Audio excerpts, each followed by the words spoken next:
और शोषण खुद छांगुर भाभा द्वारा न करके उनके गैंग के सक्रिय सदस्य करते थे। दो तरह से होता है इसमें, प्रेम जाल में फंसा के और या फिर आर्थिक रूप से कमजोर वक्त। तो मुझे प्रेम जाल में फंसाया गया था, मुझसे झूठ बोला गया था, मेरे साथ फ्रॉड धोखा किया गया था। आपने देखा होगा उसने रेट तय किए थे, यानी कैसे धर्मांतरण के कार्यक्रम को आगे बढ़ाना है। धर्मांतरण के आरोपी छांगुर बाबा पर योगी का बुलडोजर लगातार गरज रहा है। योगी ने साफ कह दिया है कि छोड़ेंगे नहीं।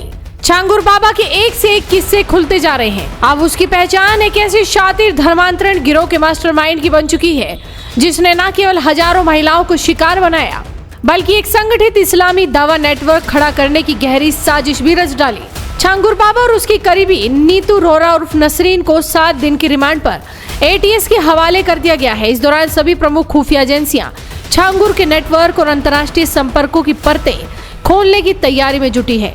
इसी बीच छांगुर बाबा के धर्मांतरण नेटवर्क की शिकार हुई एक महिला सामने आई है, जिसने बताया कि किस तरह से छांगुर बाबा उर्फ जमालुद्दीन मजबूर लोगों को अपने जाल में फंसाकर उनका ब्रेन वॉश करता था और उसके बाद धर्मांतरण लव जिहाद के माध्यम से कई मासूम जिंदगियों को तबाह करने की उसकी प्लानिंग लगातार चलती रही। लेकिन आज उसका पर्दाफाश हो चुका है।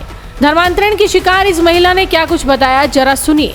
दरअसल मेरी मुलाकात अमित नाम के लड़के से हुई थी, जिसने खुद को हिंदू बताया था। उसके भाई बहनों से मुलाकात हुई थी और अमित जो था उसका पूरा परिवार मुस्लिम था, इसकी मुझे जानकारी नहीं थी। मुझे हिंदू बन के मिले थे और इन्होंने ही मुझे छांगुर बाबा से मिलवाया था। इनकी बहन है उम्मे रकीबा, जो नीतू नसरीन की दोस्त है, उसके द्वारा मेरी मुलाकात हुई थी। दरअसल मेरा धर्मांतरण तो इस तरह से नहीं हुआ था, 2 तरह से होता है इसमें, प्रेम जाल में फंसा के और या फिर आर्थिक रूप से कमजोर वक्त। तो मुझे प्रेम जाल में फंसाया गया था, मुझसे झूठ बोला गया था, मेरे साथ फ्रॉड धोखा किया गया था।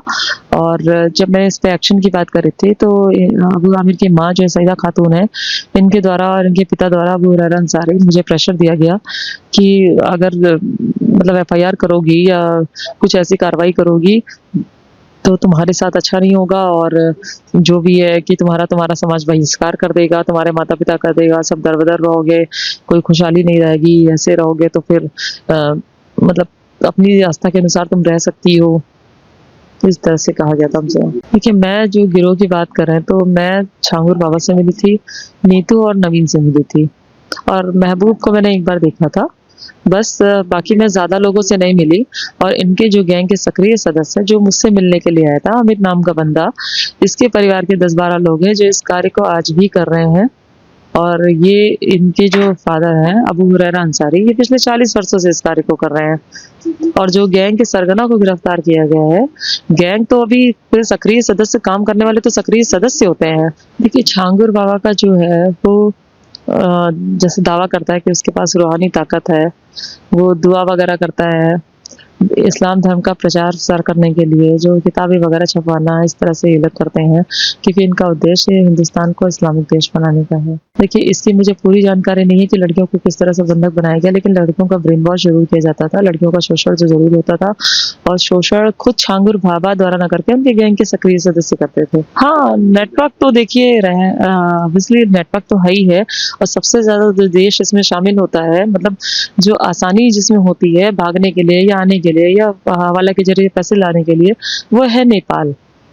नेपाल बॉर्डर रहता है, तो जिससे ये लोग वहां से भाग भी जाते हैं, जब कुछ होता है छुप भी जाते हैं, जब वहां से होता है हवाला के जरिए पैसा भी आ जाता है। और इसमें जो अरब देश होते हैं, बेसिकली अरब देश ही इसमें साथ देते हैं। हमारी बहुत ज्यादा बातचीत नहीं, थोड़ी सी बातचीत हुई थी, नीतू से हमारी बात हुई थी, जो मतलब कि थोड़ा सा जो धर्मांतरण का कार्य मतलब जिस तरह से उनका चलता है, तो उस तरह से मुलाकात हुई थी। वहीं सीएम योगी ने भी आज एक बार फिर से उस पर एक बयान दे दिया है कि ऐसे लोगों को सरकार सबक सिखाती रहेगी और इनका सफाया होकर रहेगा। पीलीभीत और अन्य कुछ स्थानों पर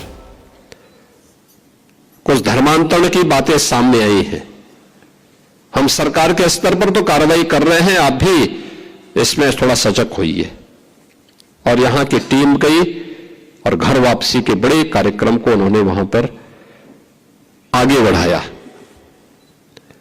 आपने देखा होगा किस प्रकार की साजिशें हो रही हैं। अभी बलरामपुर में एक बड़ी कार्रवाई को हम लोगों ने आगे बढ़ाया है, आपने देखा होगा, उसने रेट तय किए थे।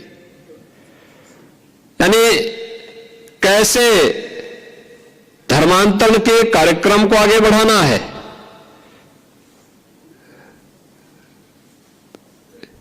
हिंदुओं में, ब्राह्मण में, क्षत्रिय में, सिखों में, अन्य ओबीसी जातियों में, अनुसूचित जाति जनजाति के लोगों को कैसे धर्मांतरित करना, सबके रेट उसने तय किए हुए थे। विदेशों से उसमें धनराशि आ रही थी।